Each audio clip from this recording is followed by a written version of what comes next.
Hello students, how are you? I hope you all are good and your study is going well. Students, in the series of video lecture today we are going to start the new chapter, that is chapter 6 of class 9th mathematics. The name of chapter is lines and angles. Students, in the today's video lecture we will cover two topics. First we will see the introduction, and after that we will some basic terms and definition related to lines and angles. So let's get started. Okay. Students, lines and angles are very important concept of mathematics. Okay, एक बहुत बहुत ही महत्वपूर्ण concept है जिसको समझना जरूरी है. Why? Because यदि आपको लाइंस एंड एंगल्स का कॉन्सेप्ट समझ में आता है तो आप इसकी हेल्प से ट्रायंगल्स का स्टडी कर सकते हैं. ओके, आप क्वाड्रिलेटरल्स का स्टडी कर सकते हैं, सर्कल्स का स्टडी कर सकते हैं. इन सभी जियोमेट्रिक फिगर्स की स्टडी में लाइंस एंड एंगल्स का जो कॉन्सेप्ट है उपयोगी है. ठीक है, not only in the mathematics but also in our day to day life lines and angles का कॉन्सेप्ट यूज में आता है. जैसे एग्जांपल के लिए यदि मैं कहूं आप लाइंस एंड एंगल का इस्तेमाल करके एक हाउस का डायग्राम तैयार करें तो आप क्या करेंगे, ऐसे स्ट्रेट लाइन लेंगे, है ना, कुछ इस प्रकार से. इसको एक सर्टेन एंगल पे हम फिक्स करते हैं. ठीक है, और कुछ लाइन हम ऐसे लेंगे लाइक दिस. ओके, आप देखेंगे आपको एक स्मॉल हट या स्मॉल हाउस हम कह लें, इसका एक मोटा मोटा डायग्राम बन करके आ जाएगा. This is your small house. ठीक है, तो देखा आपने कैसे हमने लाइंस का और एंगल्स के इस्तेमाल करके यहाँ पे हमने एक सर्टेन एंगल पे इस लाइन को सेटअप किया, यहाँ पे हमने 90 डिग्री पे सेट किया, जिससे कि हमें एक मोटा मोटा एक डायग्राम उभर के आता है. कहने का तात्पर्य यह है कि इंजीनियरिंग में, साइंस में डिफरेंट डिफरेंट जो कंस्ट्रक्शंस होता है उसका डायग्राम इस लाइंस और एंगल्स के इस्तेमाल करके किया जाता है.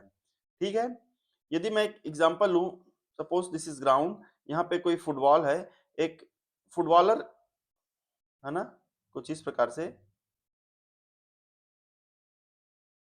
फुटबॉलर इस बॉल को किक करेगा तो कौन से एंगल पे किक करे जिससे कि ये बॉल जो है मैक्सिमम ट्रेवल करेगा.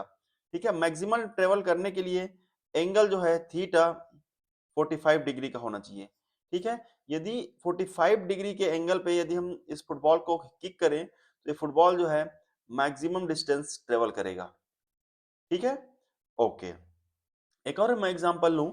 ठीक है, जैसे कि सपोज करो ये कोई रनवे स्ट्रिप है जहां पे हवाई जहाज लैंड होता है. Just imagine this is the runway strip. ठीक है, यहां से कोई जहाज यहाँ पे लैंड करने के लिए आ रहा है. ठीक है, तो जो जहाज का अप्रोच एंगल होगा, ठीक है, इस रनवे के साथ ये एंगल बहुत इंपॉर्टेंट होता है. क्यों? यदि ये एंगल ज्यादा हो गया तो जहाज कहीं इधर पे आ जाएगा, यदि कम हो गया तो जहाज कहीं यहाँ पे आ जाएगा, यहाँ पे अप्रोच कर जाएगा, जो कि अनडिजायरेबल है. कहने का तात्पर्य यह है, मैं आपको ये समझाने की कोशिश कर रहा हूँ, डे टू डे लाइफ में भी लाइंस और एंगल्स का कॉन्सेप्ट यूज होता है. इसकी उपयोगिता को देखते हुए इसको समझना बहुत ही इंपॉर्टेंट है. तो चलिए स्टार्ट करते हैं. ओके, ठीक है. स्टूडेंट, इससे पहले कि मैं लाइन से स्टार्ट करूं, मैं जस्ट रिकॉल करता हूं कि पॉइंट क्या होता है. ठीक है, व्हाट इज पॉइंट? पॉइंट जो है एक विड्थलेस एंड लेंथलेस क्वांटिटी है. मींस इसका कोई डायमेंशन नहीं होता. ठीक है, इसका क्या होता है, कोई भी डायमेंशन नहीं होता, जिसको हम पॉइंट कहते हैं. ना तो इसकी लंबाई होती है ना चौड़ाई होती है. ये लंबाई और चौड़ाई रहित आकृति है जिसको हम क्या बोलते हैं, पॉइंट बोलते हैं, बिंदु बोलते हैं. ठीक है, इसका कोई भी डायमेंशन नहीं होता. यदि हम ऐसे ही बहुत सारे पॉइंट्स को एक साथ इकट्ठा कर लें कुछ इस प्रकार से, ठीक है, बहुत ही नजदीक नजदीक पास पास में, तो हमें क्या होगा, एक आकृति मिलेगी जिसको हम क्या बोलेंगे, लाइन बोलेंगे. ठीक है, कुछ इस प्रकार से आकृति हमें मिलेगी जिसको हम क्या बोलेंगे, लाइन बोलेंगे. ठीक है, लाइन क्या है, जब हम बहुत सारे पॉइंट्स को एक साथ आपस में चिपका चिपका कर यदि प्लेस करें तो जो नई आकृति हमें मिलेगी उसको हम क्या बोलेंगे, लाइन बोलेंगे। लाइन क्या होता है, ये क्या होता है, वन डायमेंशनल होता है, इसकी कोई चौड़ाई नहीं होती। It is a breathless quantity, it has only length. Line का क्या होता है, ओनली लेंथ होता है, ठीक है, इसकी ब्रेथ नहीं होती, इसकी चौड़ाई नहीं होती, ठीक है, इसकी चौड़ाई नहीं होती। ओके, समझ में आया आपको? ठीक है, तो चलिए हम कुछ बेसिक कॉन्सेप्ट्स देखते हैं, बेसिक टर्म्स एंड डेफिनेशन देखते हैं लाइन एंड एंगल्स से रिलेटेड। ओके, पहला है लाइन सेगमेंट। मैंने बताया ना लाइन क्या होती है, कुछ इस प्रकार से लाइन होती है, इट हैज ओनली लेंथ, ठीक है, और ये दोनों साइड इनफाइनाइट तक ट्रेवल कर सकता है। ध्यान रखना आप, लाइन क्या है, बोथ साइड, ठीक है, इनफाइनाइट तक ट्रेवल कर सकता है, इसको हम क्या बोलते हैं, लाइन कहते हैं। मैं और आपको बता दूं, लाइन को small letter L, M, N, कुछ इस प्रकार से लेटर से इसको क्या करते हैं, हम डिनोट करते हैं, ठीक है। अब आता है हमारा पहला टर्म, लाइन सेगमेंट। तो लाइन सेगमेंट क्या होता है, यदि जो सपोज करो ये लाइन एल है, इसका यहां से यहां तक का हम कुछ पार्ट ले लें, ठीक है, तो ये जो बीच का पार्ट होगा क्या होगा, लाइन सेगमेंट कहलाएगा। देखिए डेफिनेशन आप पढ़िए, a part of line with to and points is called a line segment, ठीक है, ये हमारा क्या है, लाइन सेगमेंट है। इसके क्या होंगे, दो एंड पॉइंट होंगे, इसकी क्या होगी, फिक्स्ड लेंथ होंगी। लाइन सेगमेंट का क्या होता है, फिक्स्ड लेंथ होता है। वेरस हमने बताया था लाइन क्या है, इनफाइनाइट ट्रेवल करता है बोथ द साइड, इसकी कोई फिक्स्ड लेंथ नहीं होती लाइन की। यदि हम लाइन सेगमेंट लें, मींस लाइन के कुछ पार्ट लें, तो उसका क्या होगा, फिक्स्ड लेंथ होगा, ठीक है, इसके दो एंड पॉइंट होंगे, जैसे ही हमें एंड पॉइंट पता है तो इसका हम लेंथ निकाल लेंगे, ठीक है। तो समझ में आया आपको line segment, line segment is a part of line, ठीक है, विथ टू एंड पॉइंट्स, उसको हम क्या बोलेंगे, लाइन सेगमेंट कहेंगे, ठीक है। ओके, चलिए आगे बढ़ते हैं। रे, रे हम किसको बोलेंगे, रे यानी कि किरण। Part of line with one end point is called a ray, ठीक है। ये जो लाइन था, इसका हम कोई एक पार्ट लें जिसका केवल क्या हो, एक ही एंड पॉइंट हो, और दूसरे एंड पॉइंट दूसरे साइड क्या हो, ये इनफिनाइट ट्रेवल करे, लाइन सेगमेंट, है ना, मींस सॉरी, रे क्या है, रे जो है लाइन का ही पार्ट है जिसका केवल एक फिक्स पॉइंट होता है, और अदर साइड में क्या होता है, ये इनफाइनाइट ट्रेवल करता है, उसको हम क्या बोलते हैं, रे बोलते हैं। समझ में आया? ओके, चलिए आगे बढ़ते हैं। अगला अपना टॉपिक है कोलिनियर पॉइंट। कोलिनियर पॉइंट किसको बोलेंगे, सपोज करो ये एक पॉइंट है, ये हमारा दूसरा पॉइंट है, और ये सपोज हमारा तीसरा पॉइंट है। इन एक ऐसा हम लाइन ड्रॉ करें जो इन तीनों पॉइंट से होकर के गुजरता है, या फिर यूं कहें कि ये जो पॉइंट हमने तीन पॉइंट लिया था वो किसी एक लाइन पे ही स्थित हो, तो ऐसे पॉइंट को हम क्या बोलेंगे, कोलिनियर पॉइंट कहेंगे, ये कोलिनियर पॉइंट कहलाता है। और यदि हम कुछ पॉइंट ऐसे ले ले कि दो पॉइंट तो एक सीध में हो, बट तीसरा पॉइंट एक सीध में ना हो, मीन्स ये लाइन से बाहर हो, तो यदि हम लाइन ड्रॉ करेंगे तो लाइन हमारा फर्स्ट और थर्ड पॉइंट से होकर गुजरेगा, तीसरे पॉइंट से होकर के नहीं गुजरेंगे। इस स्थिति में हम क्या बोलेंगे, ये तीनों पॉइंट को non collinear point, non collinear point. समझ में आया? इसमें पॉइंट तीन या तीन से ज्यादा हो सकते हैं। आप डेफिनेशन पढ़िए, डेफिनेशन में क्या लिखा है, इफ थ्री और more points lie on the same line they are called collinear points, otherwise they are called non collinear points. समझ में आ रहा है? यदि तीन या तीन से ज्यादा पॉइंट लें और ये सारे पॉइंट्स यदि एक ही लाइन पे स्थित हो तो उसको हम कोलिनियर पॉइंट कहते हैं। यदि पॉइंट जो है एक ही लाइन पे स्थित ना होकर कहीं और स्थित हो तो उसको हम क्या बोलेंगे, नॉन कोलिनियर पॉइंट कहेंगे। समझ में आया? ओके, चलिए आगे बढ़ते हैं। अगला अपना टर्म है angle.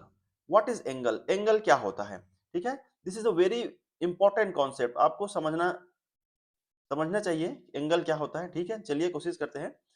N angle is formed when two rays originate from the same end point. क्या बोल रहा है, दो रे जो है यदि एक ही पॉइंट से ओरिजिनेट हो तो एक एंगल का निर्माण होता है, ये लाइन कहना चाह रहा है। आप यहाँ पे देखिए, ये अपना क्या है,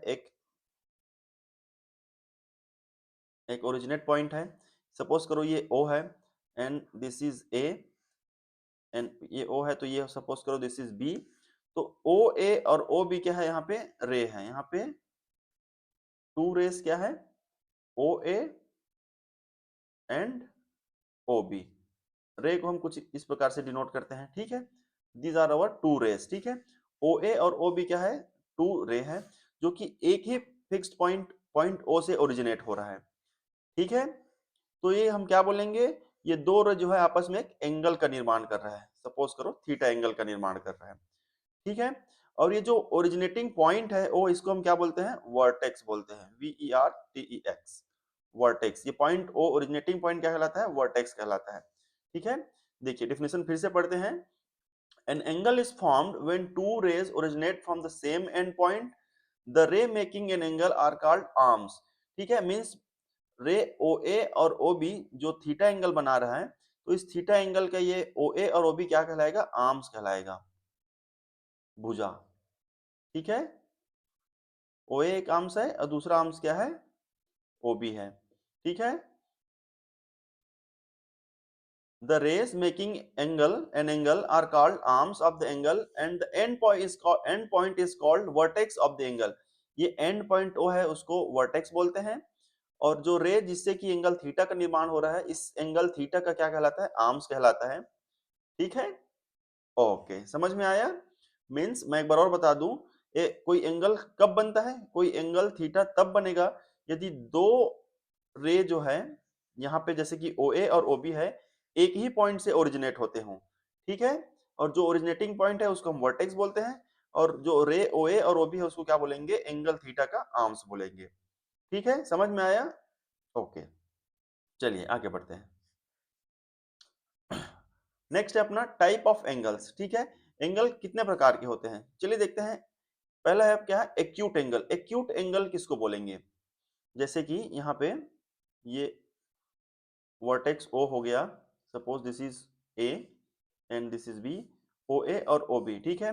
यहाँ पे एंगल थीटा का निर्माण कर रहे हैं, तो इस एंगल थीटा को हम एक्यूट एंगल कब बोलेंगे, यदि थीटा का वैल्यू जो है लेस देन 90 डिग्री हो एंड ग्रेटर देन 0 डिग्री हो। यदि कहने का तात्पर्य यह है कि जो एंगल थीटा है यदि 0 और 90 डिग्री के बीच स्थित हो, तो उसको हम क्या बोलेंगे, एक्यूट एंगल बोलेंगे। समझ में आ रहा है आपको। एक्यूट एंगल क्या होता है, यदि थीटा का वैल्यू 0 और 90 डिग्री के बीच हो, तो उस एंगल को हम क्या बोलेंगे, एक्यूट एंगल बोलेंगे, ठीक है।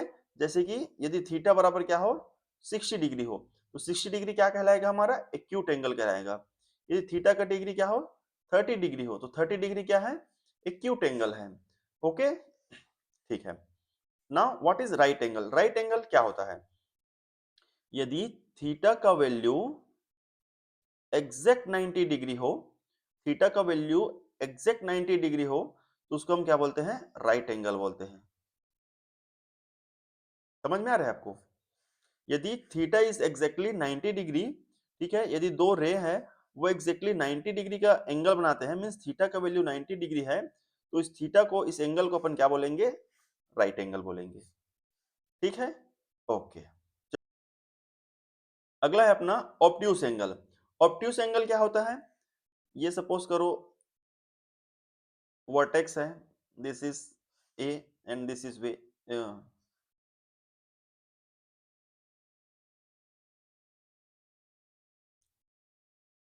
And this is B. यहां पे आप देखिए जो एंगल थीटा का निर्माण हो रहा है, ये थीटा, यदि थीटा का value less than 180 degree and greater than 90 degree हो, उस स्थिति में यदि ये जो थीटा है उसको हम क्या बोलते हैं, ऑब्ट्यूस एंगल बोलते हैं। ये कहलाता है ऑब्ट्यूस एंगल। कब, यदि दो रे कुछ ऐसे एंगल का निर्माण करें, थीटा का निर्माण करें, जहां थीटा का वैल्यू जो है 90 डिग्री और 180 डिग्री के बीच हो, तो उसको हम क्या बोलेंगे, ऑब्ट्यूस एंगल बोलेंगे, ठीक है। ओके, चलिए आगे बढ़ते हैं। अगला है अपना स्ट्रेट एंगल। स्ट्रेट एंगल क्या होता है, यदि थीटा कुछ इस प्रकार से निर्माण हो, थीटा यदि एग्जैक्टली 180 डिग्री हो, तो उस स्थिति में अपन क्या बोलते हैं, जो एंगल है उसको स्ट्रेट एंगल बोलते हैं। स्ट्रेट एंगल क्या होता है? स्ट्रेट एंगल एक सरल सरल रेखा पे या स्ट्रेट लाइन पे एंगल बनता है, उसको हम क्या बोलते हैं? स्ट्रेट एंगल बोलते हैं। और थीटा का मान यहाँ पे क्या होता है? 180 डिग्री होता है। ओके, ठीक है। चलिए अगला देखते हैं, रिफ्लेक्स एंगल। रिफ्लेक्स एंगल क्या है? सपोज करो this is vertex, this is A and this is B, ठीक है। तो यहाँ पे जो एंगल फॉर्म हो रहा है ये एंगल थीटा है। मींस यदि थीटा का वैल्यू लेस देन 360 डिग्री हो एंड ग्रेटर देन 180 डिग्री हो, इस स्थिति में जो एंगल थीटा है उसको हम क्या बोलते हैं? रिफ्लेक्स एंगल बोलते हैं। समझ में आ रहा है आपको? यहाँ पे आप देखिए ना, थीटा जो है ये कंप्लीट थीटा फॉर्म हो रहा है। यहाँ पे जो थीटा का वैल्यू है ग्रेटर देन 180 डिग्री है ना। यहाँ पे स्ट्रेट लाइन क्या था? 180 डिग्री था। ये लाइन जो है सेकंड रे जो है और यहाँ से टर्न होकर के यहाँ पे पहुंच चुका है, ओ बी, ठीक है। जैसे कि ये था ओ, ये ए था, यहाँ पे ये बी था। तो आप देखिए ना, इमेजिन करिए ये रे बी है जो सेकंड रे है, वो और टर्न होकर के यहाँ पे पहुंच गया है और कंप्लीट एंगल थीटा का निर्माण कर रहा है। और ये थीटा का वैल्यू क्या है? Greater than 180 degree but less than 360 degree. तो उस स्थिति में जो एंगल थीटा है उसको हम क्या बोलेंगे? रिफ्लेक्स एंगल बोलेंगे। समझ में आ रहा है? ओके, चलिए आगे बढ़ते हैं। अगला है अपना कॉम्प्लीमेंट्री एंगल। कॉम्प्लीमेंट्री एंगल क्या होता है? देखिए डेफिनेशन पढ़ लेते हैं। Two angles whose sum is 90 degree are called complementary angle. Suppose करो एक एंगल है हमारे पास, एंगल ए, एंड दूसरा एंगल है एंगल बी, ठीक है। If angle A plus angle B is equal to 90 degree, ठीक है, मींस दो एंगल का जो एडिशन है वो 90 डिग्री है, तो एंगल ए और एंगल बी को अपन क्या बोलेंगे? कॉम्प्लीमेंट्री एंगल बोलेंगे। Angle A and angle B को अपन क्या बोलेंगे? कॉम्प्लीमेंट्री एंगल कहेंगे, ठीक है। एंड एंगल ए जो है एंगल बी का कॉम्प्लीमेंट्री होगा और एंगल बी जो है एंगल ए का कॉम्प्लीमेंट्री होगा। समझ में आ रहा है? यहाँ पे हम क्या बोल सकते हैं, यदि एंगल ए और एंगल बी का एडिशन 90 डिग्री हमें मिलता है, तो एंगल ए और एंगल बी को हम क्या बोलेंगे? कॉम्प्लीमेंट्री एंगल कहेंगे। और पहला इसमें हम क्या बोल सकते हैं? Angle A is complementary of